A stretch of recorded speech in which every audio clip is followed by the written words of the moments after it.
Alors, cette vidéo va vous permettre, je l'espère, de comprendre la correction de ce QCM. Alors, on va commencer par un rappel. Un test permet de prouver la présence d'une molécule, d'un ion, dans une substance. Voilà, par exemple, en cinquième, on a travaillé sur le sulfate de cuivre anhydre et on a vu que cette poudre permettait de détecter l'eau en devenant bleue en présence d'eau. On va peut-être commencer par quelques petits rappels. Qu'est-ce que c'est qu'une solution? Une solution, c'est par exemple de l'eau salée, obtenue en mélangeant l'eau, un solvant, avec le sel, le soluté. Et l'eau salée, c'est la solution. Une solution est forcément homogène, c'est-à-dire qu'on ne distingue pas les composants, les constituants de ce mélange. Comment se lit ce tableau?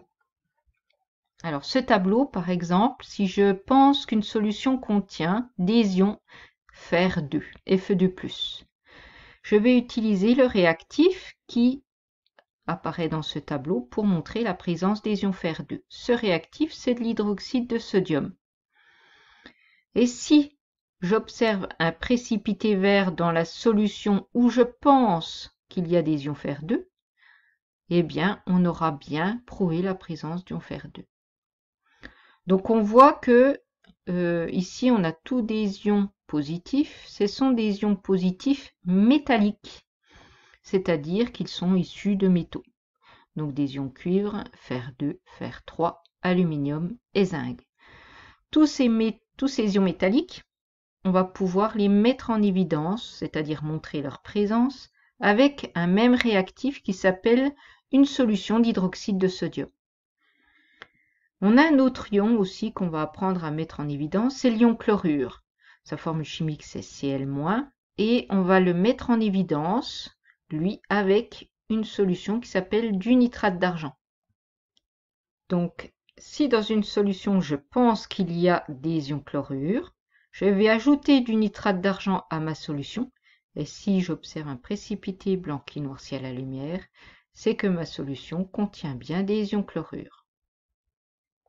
Alors, on a parlé de précipité, mais qu'est-ce que c'est qu'un précipité? Un précipité, c'est un solide qui apparaît dans une solution. Ça ressemble un petit peu à une pâte. Voilà, vous avez des photos ici qui montrent un précipité bleu, des précipités blancs, précipités rouille et des précipités verts. Voici les trois solutions pour lesquelles vous devrez retrouver quelle étiquette doit-on coller sur ces trois solutions. Alors, vous avez 6 étiquettes, 3 solutions, donc 3 étiquettes ne serviront à rien. Alors, les étiquettes, si on les regarde bien, donc on a une étiquette de chlorure de sodium, sulfate de cuivre, etc. Donc, dans chaque solution, nous allons avoir un ion positif et un ion négatif.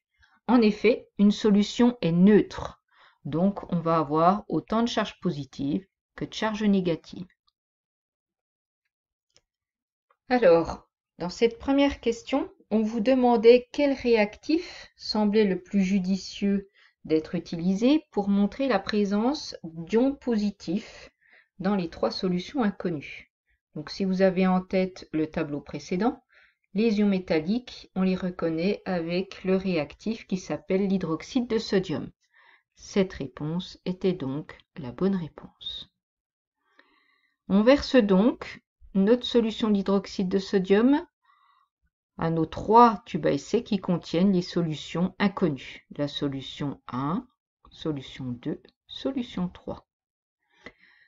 On observe un précipité blanc pour la solution 1, un précipité blanc pour la solution 2 et un précipité bleu pour la solution 3.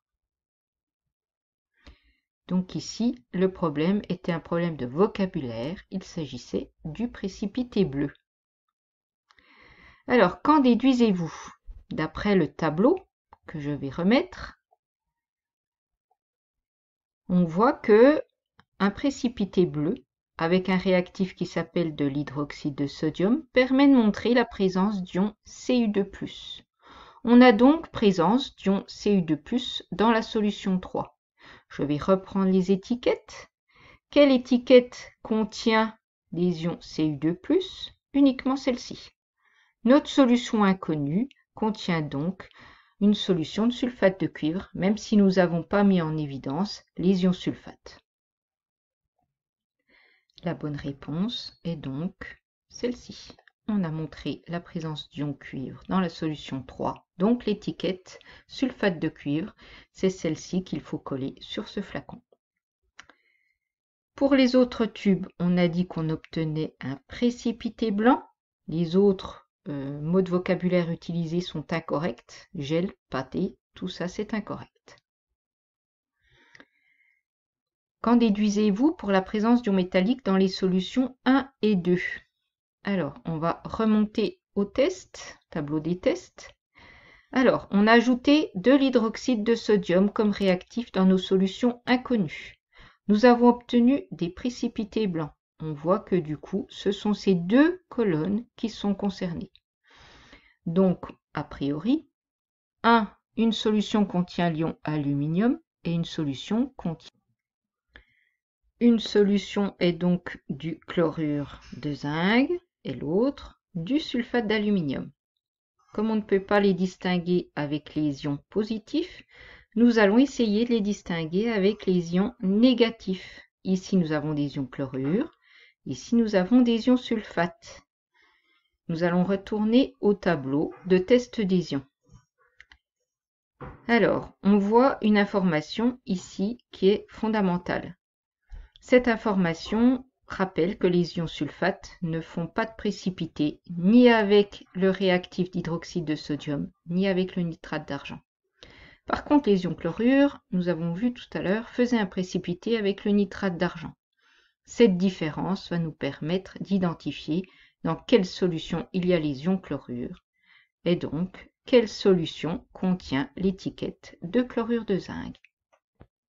Alors, donc on observe que pour la solution 1, on voit apparaître un précipité blanc, alors que la solution 2 reste limpide.